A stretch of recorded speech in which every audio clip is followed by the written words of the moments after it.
linawin ha, kasi maraming camera ngayon, maraming vloggers.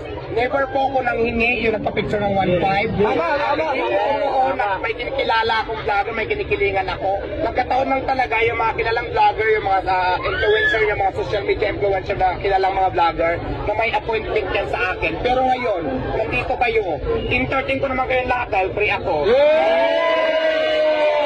Makikita ko kasi sa social media ngayon, ang pinapakita lang nila, yung negative sides lang na hindi pinapakita nila kung bakit yung sasabi na mamaya na, kung lang lagi ang nakikita. So dapat ipapakita niyo yung whole video. Kami na ba doon? Yung clips lang na kumakalat kayo na, ito yung attitude niya. So, ayun kayo eh.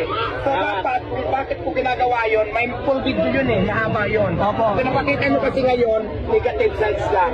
So wala naman ako pagkalang gusto lang linawin lahat na hindi totoo yung nangyari ako ng 1.5. Hindi totoo na namimili ako ng vlogger. Hindi naman tayo